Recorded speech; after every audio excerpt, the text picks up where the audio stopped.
Hey guys, so I'm going to talk about alliterations next, and it's part of your figurative language assignment.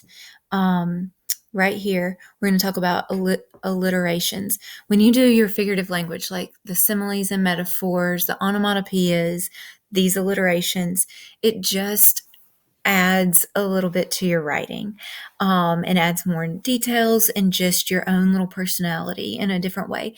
So, this is just another example of how to do those. These you've actually heard before.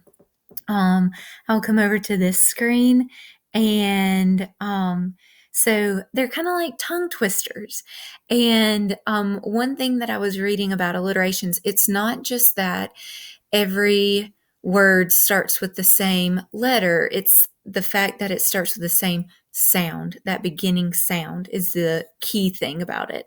So I pulled up some alliteration tongue twisters that you can do. And the ones you've heard before. Peter Piper picked a peck of pickled peppers. If Peter Piper picked a peck of pickled peppers, where's the peck of pickled peppers Peter Piper picked? That one's definitely hard.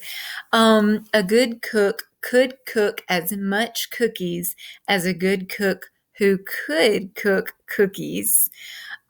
Black bug bit a big black bear, but where is the big black bear that the big black bug bit?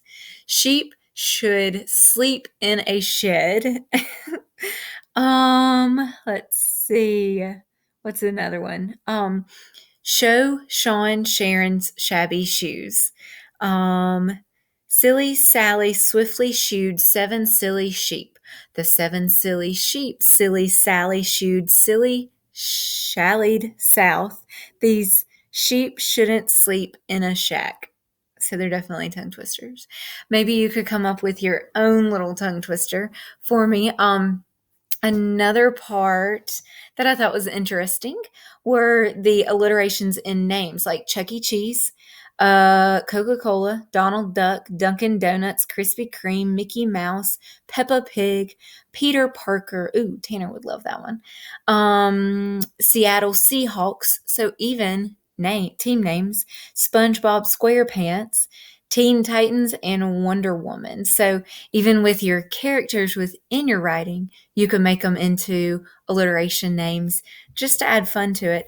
I think the books that we read, the A to Z Mysteries, I believe they had alliteration names, but I could be wrong. That was just one that came to my mind. The titles of some of those A to Z Mysteries, though, are alliterations too. So you can do it with names of characters, or you can do it within your story.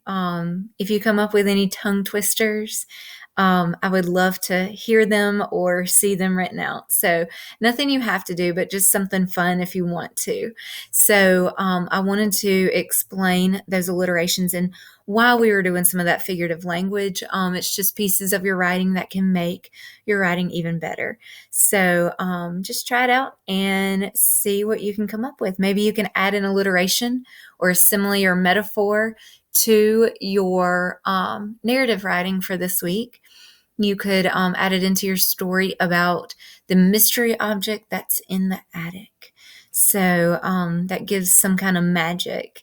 But you can add that to your writing, and I'm sure you can come up with something clever. So I can't wait to read those, and I will talk to y'all later. Bye.